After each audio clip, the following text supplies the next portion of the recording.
ನಮ್ಮೂರಿಗೆ ಬರ ಬಂದು ಬರ್ಡಾಗಕ್ ಮುಂಚೆ ನಾವ್ ಅದನ್ನ ಮಾಡಿಸ್ಬೇಕು. ಅದನ್ನ ನೀನ್ ಹೇಳಬಾರ್ದು ವರ್ಮ, ರಾಜ ರಾಜ ವರ್ಮ ನಾವ್ ಹೇಳಬೇಕು. ಯಾಕೆ ಯಾಕೆ ಯಾಕೆ ಅಂತ ಕೇಳು. ಯಾಕೆ?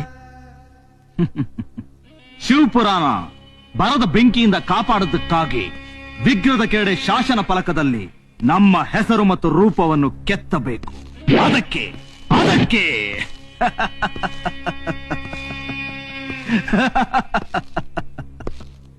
ಶಿಲ್ಪಿಗಳನ್ನು ಕರೆಸಲು ಏರ್ಪಾಡು ಮಾಡಿ.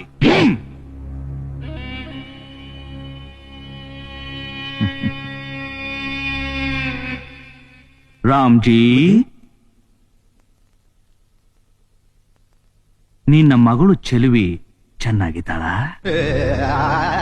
ನಾವು ಕೇಳಿದ್ವಿ ಅಂತ ಹೇಳು.